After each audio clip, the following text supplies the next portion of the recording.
जहां ये कुंभ जिस स्थान पर संगम है, 3 नदियां मिलती हैं, गंगा, यमुना, सरस्वती। हमारी यही कामना है कि सौहार्द, सद्भावना और सहनशीलता बनी रहे। महाकुंभ के आयोजन में ये पौराणिक है कि बिना बुलाए और अपने आप सब लोग आते हैं।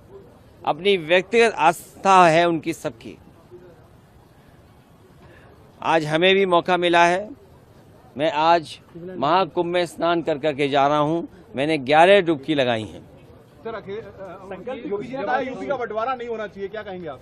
देखिए, बंटवारे और नकारात्मक राजनीति के लिए जगह नहीं है। आज कुंभ का तो यही संदेश होना चाहिए, सकारात्मक संदेश होना चाहिए। और आज के दिन यही संकल्प हो कि जब कभी भी हमें याद आए कुंभ, तो हमें सौहार्द, सद्भावना और सहनशीलता हमेशा बनी रहे।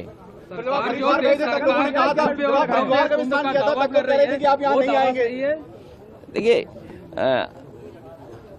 गंगा में स्नान और त्योहारों के दिन स्नान, जिस दिन मैंने वहां पर हरिद्वार में स्नान किया था, उस दिन भी एक त्योहार था। बहुत बड़ा त्योहार है। भारत देश के लोग कोने कोने में अलग अलग नाम से इस त्योहार में शामिल होते हैं। उस दिन हरिद्वार में स्नान किया था और आज संगम में स्नान करने का मुझे मौका मिला है। योगी जी कह रहे हैं बुलडोजर चलता रहेगा, नहीं रुकेगा बुलडोजर। देखिए, बुलडोजर चले नहीं चले, सरकार कैसे बचेगी? ये बताइए, जब सरकार ही नहीं होगी तो बुलडोजर किसके पास होगा? संकल्प यही है कि सौहार्द बना रहे, सद्भावना बनी रहे, सहनशीलता हो, और जो भी स्नान हो सहनशीलता के साथ स्नान होना चाहिए। ये सरकार के लोगों को कोई स्पोर्ट्स इवेंट नहीं बनाना चाहिए इसको। ये आज जो एक्सपर्ट बुलेटिन जारी करते हैं, अब वो आगे जारी होगा या अब खत्म होगा? आपने आके व्यवस्थाओं को देख लिया है? देखिए, समाजवादी सरकार में भी और पहले भी नेताजी को भी और हम लोगों को भी कुंभ के आयोजन को करने का मौका मिला था। जो उस समय कुंभ हुआ था, कम संसाधन में सरकारें अलग अलग थीं। यूपी में सरकार दूसरी पार्टी की थी, समाजवादी पार्टी की थी। दिल्ली में सरकार दूसरी पार्टी की थी।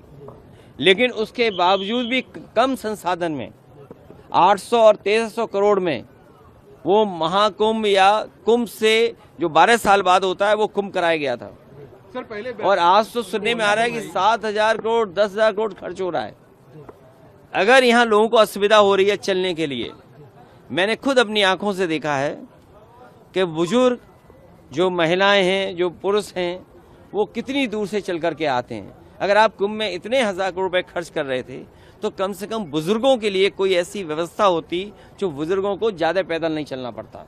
और फिर जैसे हम हैं वीआईपी या और हैं वीआईपी या और सम्मानित लोग जब आए तो कम से कम व्यवस्था ऐसी होनी चाहिए, पूरे कुंभ को पता लगे कि हाँ, आज कोई वीआईपी है जिसकी वजह से ये व्यवस्थाएं बहुत अच्छी चल रही हैं। मतलब आप डुबकी लगाकर भी निशाना साध रहे हैं? नहीं, देखिए, डुबकी लगाकर भी सियासी निशाना साध रहे हैं। अरे भाई, ये बताओ, माँ गंगा के किनारे लोग झूठ बोल रहे हैं। और मैं तो आपसे कहूंगा, देखिए, माँ गंगा के किनारे न जाने कितनी बातें कही जा रही हैं, वो क्या सच हैं?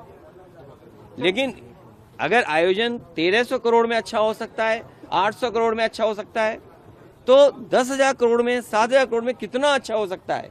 उसमें तो न कोई ट्रैफिक की दिक्कत होती, न कोई पानी की दिक्कत होती, न साधु संतों से बिजली का बिल लिया जाता या उनको असुविधा होती, या जो चीजें महंगी हैं वो भी सस्ती होती।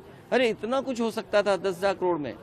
और फिर तो दिल्ली की सरकार भी उनकी है और वो भी अर्थव्यवस्था कहाँ पहुंच रही है, तो 10,000 करोड़ और मांगने चाहिए। हमारी मांग है उत्तर प्रदेश सरकार को दिल्ली सरकार 10,000 करोड़ और रुपए दे, जिससे, हाँ, महाकुंभ के आयोजन के लिए, जिससे यहाँ की ट्रैफिक व्यवस्था अच्छी हो, बुजुर्ग हों, महिलाएं हों, बच्चे हों, उनको बहुत दूर से अपने सर पर, अपने कंधे पर सामान रख करके न लाना पड़े, कोई सुविधा हो जिससे यहीं पर आ जाएं। और साथ ही साथ दिल्ली सरकार जहां बजट दे 10,000 करोड़, और वहीं ये जो किला है वो भी उत्तर प्रदेश सरकार को दे दे। सर ट्रैफिक जाम में क्योंकि आपके यहाँ फंसे तो क्या? यहाँ आपके तो ट्रैफिक यहाँ जाम में परंपरा फंसे ये है कि लोग दान कर करके जाएं। सर, महादानी सम्राट हर्षवर्धन जो हमारा रिटर्न डॉक्यूमेंट है, जहां हमें पौराणिक महाकुंभ के बारे में या कुंभ के बारे में जानकारी मिलती है, वो सम्राट हर्षवर्धन से जुड़ी हुई मिलती है। वो यहाँ दान करने आते थे, पुण्य के लिए आते थे।